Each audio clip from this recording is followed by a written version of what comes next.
Isang panibagong araw pong muli. Pagpalang araw sa ating lahat mga kababayan. At muli po, bumabati po ako sa inyo ng magandang araw po sa ating pong mga kababayan sa iba't ibang panig po ng mundo. At sana po ay nasa mabuti po kayong kalagayan. At ang ating naman pong kalakayan ngayon, itong pong bigas na papamahagi ng ating gobyerno. Pakinggan po natin dito po sa balita ng UNTV. Ito po siya. Food Authority o NFA sa mga bigas na nasa warehouses, maging mga nailabas na. Pagtitiyak ng ahensya, pasok sa kalidad ang ibebentang 20 pesos na bigas sa publiko. Ayon kay NFA Administrator Larry Lacson. Yan po, sabi po sa balita talagang pasok sa kalidad. Ibig sabihin, mali po yung mga fake news na sinasabi nila na ito ay pagkain ng baboy at hindi pang tao. Ibig sabihin, ito ay magandang klase po ng bigas na galing po sa mga magsasaka. Ito po, tuloy natin.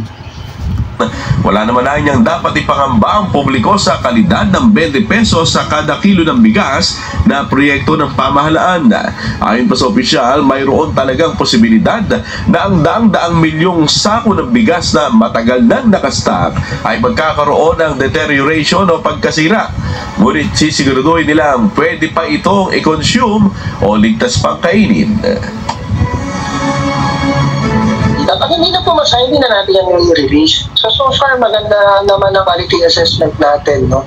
And we will make sure lahat ng lalabas talagang pasado sa standard. No? Meron talagang katiting na deterioration, but as to fit for human consumption, super fit for human consumption yan. Ginagawa natin lahat ng testing para ma-assure yan. Hataw Balita ngayon! Yan po, no, maliwanag po na talagang yung bigas talagang maayos na makakain po ng mga tao. Pero ito pong bigas na ito ay kumbaga sa ay hindi pa naman talaga napapamahagi pa. Kumbaga nagkakaroon pa ng proseso para po ito ay maipamahagi. Government ang panuntunan sa pagbebenta ng murang bigas sa probinsya. Target ng Iloilo Province na mabentahan ng tig 20 pesos kada kilo ng bigas ang mga pamilyang may mga undernourished na anak. Si Lalaine Moreno humahataw. Hataw Balita ngayon! Wala pang petsa kung kailan maaaring makabili ang mga taga-Iloilo ng 20 pesos kada kilo ng bigas. Sa ngayon ay binabalangkas pa ng Provincial Government, Department of Agriculture at Department of Health kung paano ito maipatutupad ng maayos. It takes a lot of money for funding. It takes a lot of logistical requirements, mobilization, and time. The beneficiaries in the nutrition program are the best, the most appropriate, and the most viable beneficiaries for the RPD at 20. I mean that's 20 pesos per kilo of rice. Naglaan na ang probinsya ng 19 million pesos na budget ngayong taon mula sa donation funds nito. Tutulong din ng Food Terminal Incorporated para sa pagbili ng murang bigas. Ang subong nga i-ano sang P20 na rice, it's good quality and it's 33 pesos from NFA. So para mabayaran ang NFA, FTI will shoulder the 650 and LGU will shoulder the 650. So 33 pesos tanan ang bayaran sa NFA, pero ang ibaligya is only 20 pesos para sa atong mga beneficiaries. Nilinaw ni Iloilo Provincial Governor Arthur Defensor Jr. na hindi available sa lahat ng mga residente ang 20 pesos kada kilo ng bigas. Target ng probinsya na maging benepisyaryo ang halos 12,000 undernourished na mga batang 1 hanggang 5 taong gulang. Kabilang dito ang mga kulang sa timbang o underweight at bansot o stunted. Bawat pamilya na may batang undernourished ay makakabili ng hanggang 40 kilo ng bigas kada buwan.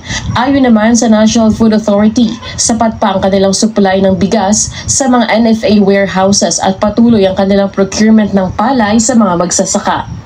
NFA Region 6 po, we are at 18 days buffer stock po.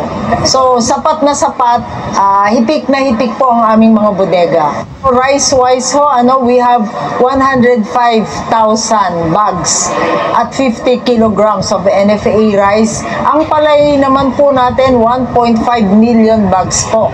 So, sa Region 6 ho, marami ho tayong bodega. We have 21 and around 60 to 85% puno po ang mga bodega po natin.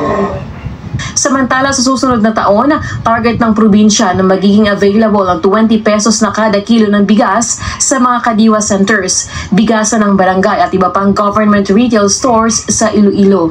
Lelaine Moreno, humahataw sa balita ngayon.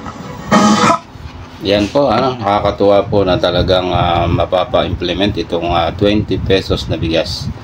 Talagang nakakahanga po yung ginawa ng ating gobyerno, ating presidente, na talagang hindi mo akalain na magagawa pala ito na mapababa itong bigas ng ganong kababa.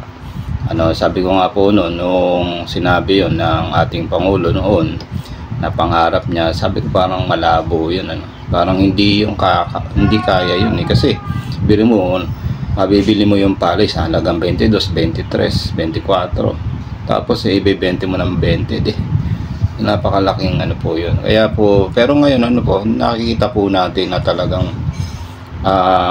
may patutupad ng ating gobyerno, ng ating pamahalaan na talagang yung 20 pesos na bigas. Napakalaking bagay po niyan sa ating mga ordinaryong mga Pilipino na talagang mahihirap. Malaking bagay. Pero sa mga may kaya sa buhay, wala namang kwenta sa kanila. Parang baliwala lang sa kanila yan. Pero sa ating mga mahirap, napakalaking bagay po niyan. Ayan, hanggang dyan na lamang po at salamat po sa inyong panonood. At huwag niyo pong kalimutan na mag-subscribe at mag-like at mag-share dito po sa ating munting channel. Ayan, hanggang dyan po. Bye-bye po. Salamat po sa inyong panonood.